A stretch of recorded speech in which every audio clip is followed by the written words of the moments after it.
Ibu yang dimuliakan Allah Subhanahu wa taala, saya ditakdirkan Allah duduk dekat dengan yang mulia hakim yang banyak dibicarakan, yang ditakuti. Saya selama ini tidak melihat gambarnya, wajahnya, hanya mendengar beritanya. Ternyata betul kata Nabi, innallaha la yanzuru ila ajsamikum.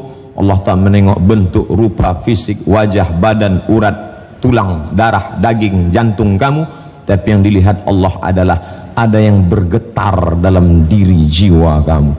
Ketika itu yang kuat, maka itu yang memberikan kekuatan yang luar biasa. Bergetar hati-hati para koruptor itu, baru menyebut namanya sudah mereka bergetar.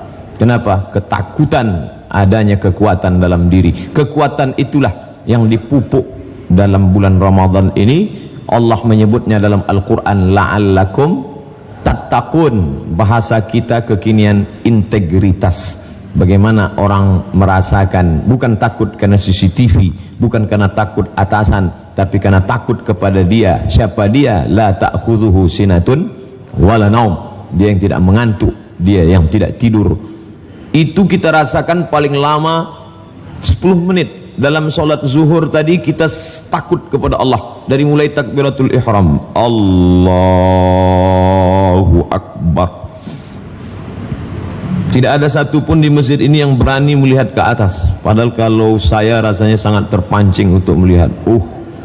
Masya Allah, luar biasa Masjid Al-Mahkamah ini, lampunya, dindingnya, ini langsung dari Itali. Bayangkan, marmer ini dari Itali, karpetnya dari Turki, lampunya lupa pula saya bertanya dari mana tadi,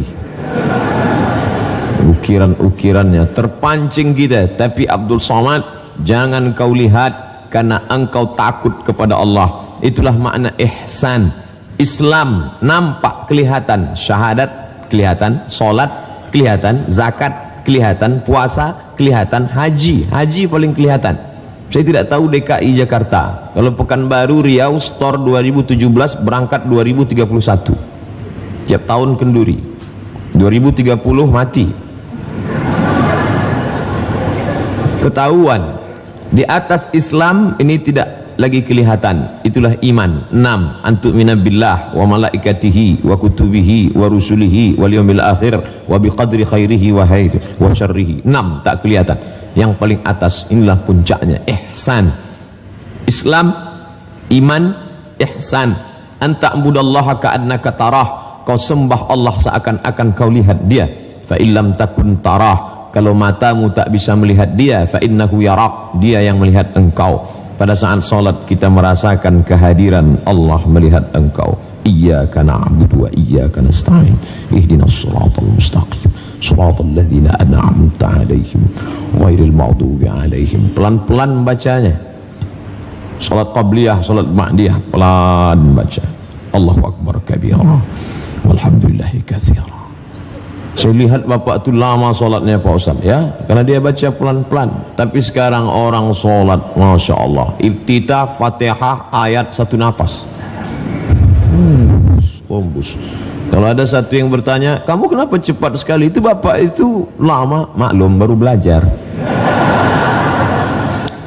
Padahal dia sedang merenungkan makna, merasakan kehadiran di hadapan Allah. Walaupun engkau tak melihat Allah, karena Allah itu tidak berupa. Kau pejamkan mata, kau nampak hitam, merah, putih, hijau, kelabu. Apakah dia? Bukan. Walam yakul lahu kufuwan ahad. Laisa kamitslihi syai'un. Tak ada satupun yang setara, yang serupa dengan dia. Tapi kau dapat merasakan dia. Datang satu mahasiswa selengean. Pak, Prof, kalau memang Tuhan itu ada, mana dia? Mana? Tunjukkan saya. Mana Tuhan itu? Mana? Ditempeleng sama guru besar. Lepak. Peleng. Sakit. Iya, di mana sakit itu? Tunjukkan saya mana sakit itu. Sakit itu adalah rasa. Merah itu bukan sakit. Itu efek dari pukulan. Sakit, cinta, benci, marah, rindu, sayang ada, tapi tak bisa ditunjukkan. Makanya kalau seorang istri bertanya kepada suaminya, abang sayang sama aku? Iya. Mana buktinya? Sayang di dalam. Allah menunjukkan bukti-buktinya. Apa bukti dia ada? Siapa yang sanggup membuat jantung ini berdetak tak berhenti? Rasa 2 jari di bawah susu sebelah kiri, berdetak dia. Siapa yang tak berdetak cepat kasih tahu. Ada dia di dalam. Siapa yang bisa menghitung? Kalau memang dia ada, mana dia? Bule berjemur di tepi pantai, lalu kemudian tak lama setelah itu berubah kulitnya yang tak berwarna menjadi berwarna. Mana sinar ultraviolet yang merubah itu? Mana dia? Kita buka itu kotak X-ray, masuk segala koper ke dalam, bisa dia lihat apa yang ada di dalam. Tapi begitu kita lihat, mana cahaya X-ray yang bisa mendeteksi isi koper? Tidak kelihatan. Apa maknanya? Sedangkan yang ada saja tak bisa kita lihat, apalagi yang maha ada, Allah subhanahu wa ta'ala. Jangankan melihat cahaya ultraviolet, jangankan melihat rasa yang ada dalam diri, melihat wajah pun, melihat wajah karena bantuan cermin. Berhenti orang di bawah pohon yang rindang, di bawah ada kolam, lalu dia melihat ke dalam kolam, disitulah awal muala muasal, asal muasal cermin. Oh, begitu bentuk rupa ternyata. Dari melihat kolam di bawah pokok kayu itulah muncul ide membuat cermin, nampaklah wajah. Tapi cermin pun tidak jujur, telinga kanan tampak di sebelah kiri. Yang paling jujur adalah siapa? Sahabat yang memberitahukan segala kekeliruan, kekurangan kita. Sahabat yang paling baik, dia tidak tegak berdiri di depan orang banyak. Ustadz salah, bukan begitu cara dia memberitahu. Pelan-pelan dia kirim WA. Setelah itu kita buka, oh, dia kirim foto, peci Ustadz miring. Kita lurus. Sedangkan melihat yang tampak pada dirimu saja kau tidak bisa, apalagi dia. Tapi dia hanya bisa dirasakan dengan rasa. Dari takbiratul ihram ke salam 10, kau rasakan betul-betul keberadaan engkau di hadapan dia. Kau hadapkan wajahmu kepada siapa? Wajjahtu wajhiya lilladzi fataras samawati wal arda hanifan musliman wama ana minal musyrikin. Hai Abdul Somad, sedangkan berada di hadapan yang mulia Ketua Mahkamah Agung, sedangkan berada di depan ketua wakil ketua yang mulia, sedangkan berada di hadapan yang mulia ketua-ketua kamar saja bergetar jiwamu, bagaimana nanti engkau wahai Abdul Somad ketika berada di hadapan dia, Allah subhanahu wa ta'ala. Hari ini saya seolah-olah sedang berada dalam geladi kotor. Bagaimana nanti menghadap Allah subhanahu wa ta'ala? Hari ini kau masih didampingi sahabatmu dari Pekanbaru, masih didampingi abangmu, masih didampingi keluargamu, tapi nanti sampai di hadapan Allah, walaqad ji'tumuna furada, kau datang menghadap Allah sendirian, kama khalaqnakum awwala marrah, sebagaimana dulu kau datang ke dunia ini sendirian, kau pun akan datang menghadap Allah sendirian. Saya koreksi ayat yang Ustaz baca. Kenapa? Tadi Ustaz mengatakan datang ke dunia sendirian. Buktinya orang yang kembar itu berdua, Pak Ustaz. Ente nggak ngerti gimana orang kembar lahir. Orang kembar tidak pernah lahir berdua, tetap satu-satu. Makanya tanya dulu kalau nggak ngerti. Saya jumpa orang kembar berdua, saya tanya, ini kalian lahir berdua pelukan? Enggak, satu-satu, pakai nomor antri juga. Kita nanti menghadap Allah sendirian. Mana anak buah hati belayan jiwa? Yauma yafirrul mar'u min akhihi, hari itu orang lari dari saudaranya, wa ummihi lari dari ibunya, wa abihi lari dari ayahnya, wa sahibatihi lari dari istrinya, wa banihi lari dari anaknya. Saudara, ibu, ayah, istri, suami, anak. Kenapa cuma 5 orang yang disebut dalam ayat ini? Kenapa tidak disebut kawan sekantor? Kawan sekantor tidak menunggu di akhirat, di dunia aja udah lari duluan. Bagaimana kita mau menghadap Allah subhanahu wa ta'ala? Maka pada saat itu satu-satunya yang bisa menolong, illalladzina amanu, kecuali iman, wa amilus salihat, amal saleh. Itulah yang menolong di hadapan Allah subhanahu wa ta'ala.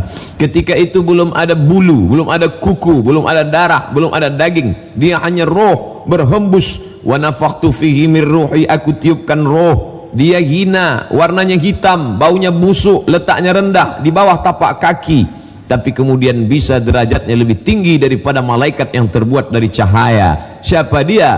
Tanah. Manusia ini dari tanah, Pak Ustaz. Ya, kenapa sifatnya beda-beda? Kalau memang semuanya dari tanah, kenapa tidak baik semua? Ada tanah yang baik, ada. Kawan saya itu Pak Ustadz tidak baik, dia dari tanah juga, cuman dari tanah sengketa.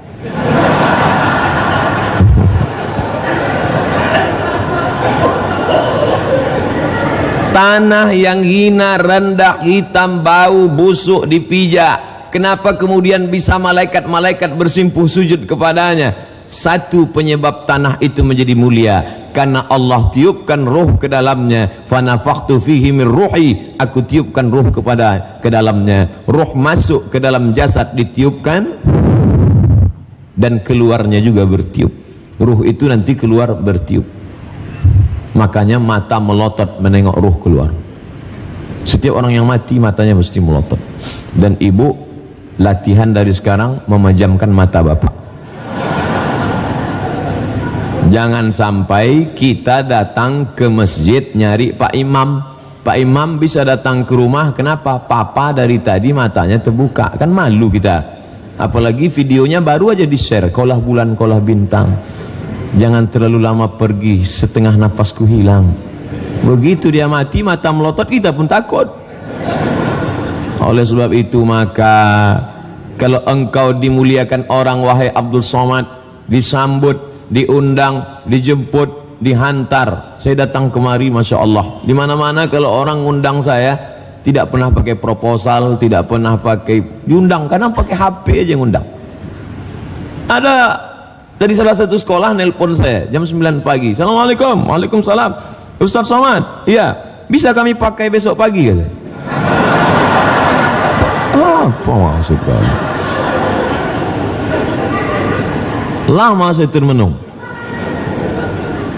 Emang saya laki-laki panggilan. Tapi alhamdulillah di mahkamah, Masya Allah, di tempat yang mulia ini saya dijemput, datang mengundang khusus ke rumah saya. Yang mengundang itu naik bis naik bis dari Medan 16 jam. Saya tanya terakhir setelah saya sampai ke Jakarta, baru saya tanya, abang kenapa tak naik pesawat? Kalau naik pesawat kau tak kasihan, gitu. Oh begitu caranya.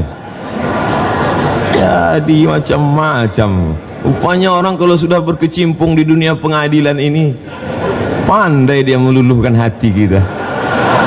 Masya Allah. Bapak Ibu yang dimuliakan Allah Subhanahu wa ta'ala, ketika itu Allah Subhanahu wa ta'ala menaikkan derajat tanah yang hina tadi dengan meniupkan ruh ke dalamnya, maka mulia kita.